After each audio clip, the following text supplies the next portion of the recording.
بسم اللہ الرحمن الرحیم۔ السلام علیکم ناظرین، آپ یوٹیوب اور فیس بک چینل دیکھ رہے ہیں، میں رانا عزیر ہوں۔ ناظرین، سسٹم عمران خان اس پر بھاری پڑ چکا ہے اور ہر طرح سے سسٹم کو عمران خان نے گھیر لیا ہے اور اپنے سامنے خان نے ان کو گھٹنے ٹیکنے پر مجبور کیا ہوا ہے۔ لیکن خبر بڑی اہم ہے کہ ایک طرف تو بیک ڈورز کی باز گشت ہے کہ بیک ڈورز پر عمران خان اور اسٹیبلشمنٹ کے درمیان کوئی رابطے ہو رہے ہیں، اور وہ رابطے ہیں جو میں آپ کو پہلے بھی رپورٹ کر رہا تھا۔ لیکن آج ہوا یہ کہ army chief general Asim Munir ملاقات میں بیٹھے ہوئے تھے۔ اس ملاقات میں، اس میٹنگ کے اندر، اس اجلاس کے اندر علی امین گنڈاپور اور وزیر اعظم شہباز شریف بھی بیٹھے ہوئے تھے۔ اور جو ان کے اندر پھڈا پڑا وہ بڑا دلچسپ ہے کہ گنڈاپور نے آج جس طرح سے وزیر اعظم ہاؤس کو ہلا کر رکھ دیا ہے اور پھر آرمی چیف کے سامنے بات گولیوں تک جا پہنچی ہے۔ یہ معاملہ کیا ہے، کیا ماجرا ہوا، اندر کھاتے کیا چیزیں چل رہی ہیں، اور اس ملاقات کا مکمل حوال میں نے آپ کے سامنے آج کے اس ویلاگ کے اندر رکھنا ہے۔ اور پھر دوسری خبر پر ہم نے بات کرنی ہے کہ جی ایچ کیو میں خفیہ ملاقات کی گونج ہے۔ امریکہ سے کون سی بڑی طاقت اور شخصیت نے جی ایچ کیو میں کس شخصیت سے جو ہے ملاقات کی ہے، اس حوالے سے بھی کچھ امپورٹنٹ ڈیٹیلز ہیں، وہ آپ کے سامنے رکھوں گا۔ لیکن آگے بڑھنے سے پہلے آپ سب سے درخواست کے چینل کو ضرور سبسکرائب کر لیں، بیل آئیکن دبا دیں، آنے والی تمام طرح اپڈیٹس آپ کی خدمت میں بر وقت پیش ہوتی رہیں۔ ناظرین، اس وقت کچن میں ہیٹ بہت بڑھ گئی ہے اور پاکستان تحریک انصاف والے یہ دعویٰ کر رہے ہیں کہ ہمارے اب بہت ہی زیادہ مسکرانے کا وقت آ چکا ہے۔ پی ٹی آئی کے لیے اچھا وقت یہ ہے کہ ایک طرف تو 9 مئی کے ملزمان کو معافیاں ملنا شروع ہو گئی ہیں اور آرمی چیف کی جانب سے پہلا قدم اٹھایا گیا۔ حالانکہ کہا جا رہا تھا کہ ہمارے پاس تو ناقابل تردید شواہد موجود ہیں، ہمارے پاس سی سی ٹی ویز ہیں، ہمارے پاس ثبوت ہیں، تو ہم کیسے 9 مئی والوں کو معاف کر دیں۔ لیکن آپ جو ہے وہ معافیاں دینے پر مجبور ہیں۔ اس سے نظر آتا ہے کہ سسٹم گھٹنے ٹیکنے پر مجبور ہے۔ لیکن حکومت والوں کی پریشانی اور بے چینی بڑھ رہی ہے کہ اب پریس کانفرنس تک جو ہے بات جا پہنچی ہے۔ ازما بخاری کہتی ہیں کہ اگر اس طرح کے بلوائیوں کو معافی ملی تو آئی ایم سوری، یہ معافیاں پاک فوج کی جانب سے دی جا رہی ہیں تو پاک فوج کو دوبارہ سوچنا پڑے گا۔ یعنی کہ آپ آئی ایس پی آر والوں کو مشورے دینا شروع ہو رہے ہیں، جناب آپ کو سوچنا پڑے گا۔ یعنی کہ آپ ان کی اوقات کا اندازہ لگائیں کہ جعلی سرکار کی اپنی کل اوقات کیا ہوگی، ان کی پوزیشن کیا تھی۔ ان کے پاس تو لائف انشورنس تھی کہ ہم 9 مئی کے اوپر کتنا بیانیہ بنا کر اسٹیبلشمنٹ اور عمران خان کو آپس میں لڑواتے رہیں گے اور ہم اقتدار کے اندر رہیں گے اور پھر یہ چیزیں ہم چلاتے رہیں گے، اقتدار ہم کھینچتے رہیں گے۔ لیکن کب تک آپ کر سکتے کہ آپ عمران خان صاحب تک مذاکرات کے اعلامیہ میں لکھنے پر مجبور ہو گئے ہیں، کیونکہ آپ کو پتہ ہے کہ 25 کروڑ عوام اس شخص کے پیچھے کھڑی ہوئی ہے اور ووٹر جو ہے یعنی کہ عوام نے اس وقت سسٹم کو ہرا دیا۔ سب سے اہم بات یہ، سب سے خوش آئند بات یہ ہے، اب اگر مذاکرات کامیاب ہو جاتے ہیں تو پھر شہباز شریف جو ہیں وہ حکومت سے باہر بیٹھ کر اوں کی آوازیں لگائیں گے اور ان کے پاس اس کے علاوہ اب کچھ باقی نہیں رہا ہے کہ ازما بخاری سے بھی آج یہ پریس کانفرنس جو ہے وہ جناب کروا دی گئی ہے۔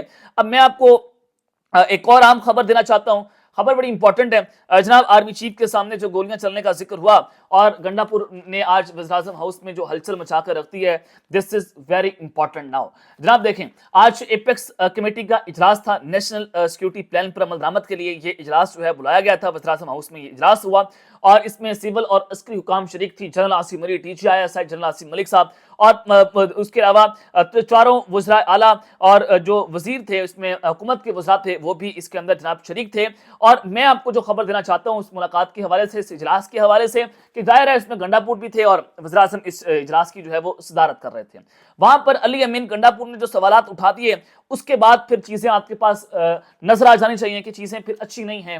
اور ظاہر ہے دیکھیں، جب ڈی چوک پر گولیاں چلی تھیں تو وزیر اعظم شہباز شریف مجرمانہ طور پر خاموش تھے۔ پھر ان کا ایک بیان چلا، انہوں نے کہا کہ آرمی چیف بھی آن بورڈ تھے، انٹیلیجنس ایجنسیز بھی آن بورڈ تھیں، تو ہم نے تو اکیلے یہ کام نہیں کیا۔ اب محسن نقوی صاحب بھی اس وقت بہت بھرپور طریقے سے ایکٹیو تھے۔ اب معاملہ یہ ہے کہ 26 نومبر کے حوالے سے پاکستان مصیبت کی نواز پتلی گلی سے نکلنے کی کوشش کر رہی تھی۔ اب گولیاں کس کے کہنے پر چلیں، کس کے حکم پر چلیں؟ جب محسن نقوی نے آ کر پریس کانفرنس کی تھی کہ 5 منٹ کے اندر ہم ہوائی فائرنگ کر کے سیدھی گولیاں چلا کر ہم یہاں سے ہجوم کو منتشر کر دیں گے، اس کے 5 منٹ بعد آپ نے دیکھا کہ وہاں پر خون کی ہولی کھیلی گئی۔ تو علی امین گنڈاپور صاحب نے شہباز شریف کو کہا کہ 26 نومبر کے دن لوگوں کو گولیاں لگنے کی کیا سرائیاں تھیں۔ شہباز شریف نے وہاں پر یہ بات کی کہ کیا سرائیاں ہو رہی تھیں، کسی کو گولیاں جو ہے وہ نہیں لگی، لیکن 12 لوگوں کی شہادتیں جو ہیں وہ ٹی وی پر بھی رپورٹ ہوئیں، لیکن وہ 12 لوگ نہیں تھے، بہت ساری چیزیں تھیں جناب۔ پھر علی امین گنڈاپور صاحب کہتے ہیں کہ میں نے اس وقت کہا کہ ہمارے 13 لوگوں کی شہادتیں ہوئی ہیں، 9 مئی اور 26 نومبر پر جوڈیشل کمیشن بنایا جائے۔ اب یہ مطالبہ اسٹیبلشمنٹ کے خان سے کہ آپ اس سے پیچھے ہٹ جائیں۔ آرمی چیف کے سامنے بیٹھ کر گنڈاپور نے مطالبہ کیا شہباز شریف سے کہ جناب 12 شہادتیں ہوئی ہیں، ابھی 12 تو صرف وہ رپورٹ کر رہے ہیں نا, 12 بہت ساری شہادتیں ہیں, لیکن انہوں نے کہا وزیر اعظم کی جانب سے اس طرح کے بیانات قابل افسوس ہیں. پھر گنڈا پور نے ایک اور اہم بات کی, انہوں نے کہا کہ 45 افراد کے مسنگ ہونے کی میں تصدیق کرتا ہوں. 45 افراد ہمارے اب تک مسنگ ہے. خدشہ یہ ہے کہ 45 افراد بھی کہیں شہداء میں شامل نہ ہو جائیں. اب اس کے بعد باقی آپ کے پاس کیا رہ جاتا ہے کہ آپ کے سامنے بٹھا کر گنڈا پور نے جس طرح سے آپ کو بے نقاب کر دی, جیسے آپ کو ننگا کر دیا جناب, یہ جو ہے وہ چیزیں آپ کے ہاتھ سے باہر نکلتی ہوئی دکھائی دے رہی ہیں.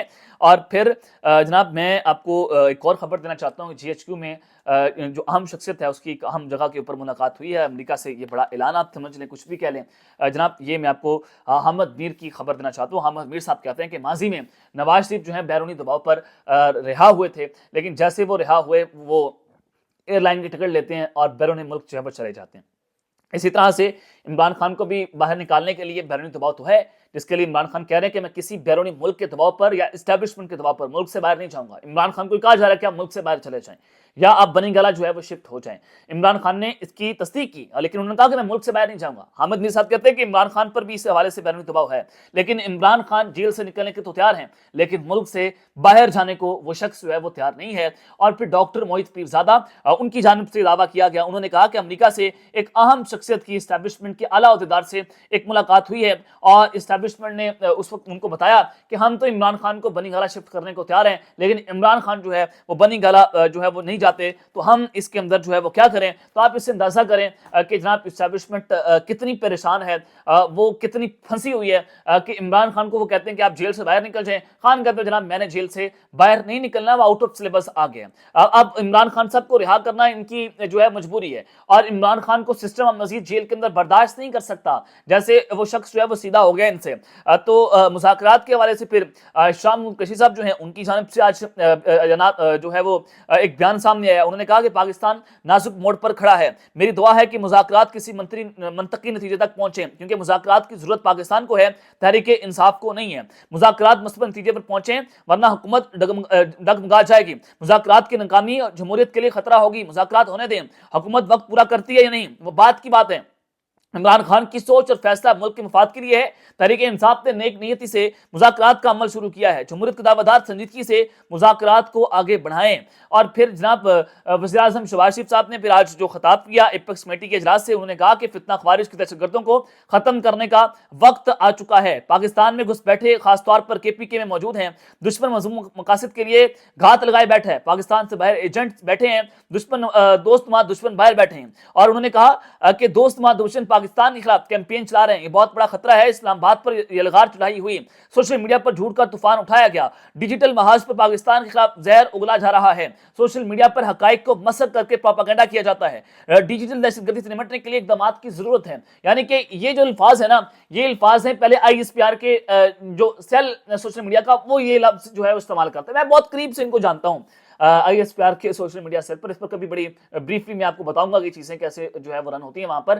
تو یہ وہ الفاظ ہیں وزیر اعظم شہباز شریف صاحب جو آئی ایس پی آر استعمال کرتے ہیں. آپ چوری کر کے الفاظ کو استعمال کر رہے ہیں, اور آپ اندازہ کریں کہ جب مذاکرات کی بات ہو رہی ہے, جب آئی ایس پی آر کے پریس ریلیزز کے اندر اس طرح کی کوئی باتیں نہیں کی جا رہی ڈیجیٹل ٹیررزم کے اوپر کہ عمران خان فتنہ تو یہ وہ, اب آپ ان کو خوش کرنے کے لیے, آپ مذاکرات کو سبوٹاج کرنے کے لیے آپ اگر آرمی چیف کے سامنے ایسی گفتگو کریں گے, آپ اس کا اثر نہیں پڑے گا. اب آپ نے صرف ایک کام کرنا ہے شہباز شریف صاحب, آپ نے صرف کرنا ہے کہ مذاکرات ہو رہے ہیں کامیاب, Imran Khan is coming back, Khan تو واپس آ رہے ہیں. اب آپ کے پاس آخری آپشن یہ ہے کہ آپ نے چپ کر کے بیٹھنا ڈی چوک کے اندر, وہاں پر آپ مسلح بچھا لیں یا پھر کپڑا بچھا لیں, اور وہاں پر آپ نے صرف ایک آواز لگانی ہے, او کی آوازیں لگائیں, آپ اپنے احتجاج ریکارڈ کریں, اور اللہ تعالیٰ پاکستان کی خیر کرے. اب تک کے لیے اتنا ہی, اپنا خیال رکھیے گا, اور اس نے لازمی ہے لکھنے والے کے بعد پاکستان زندہ باد.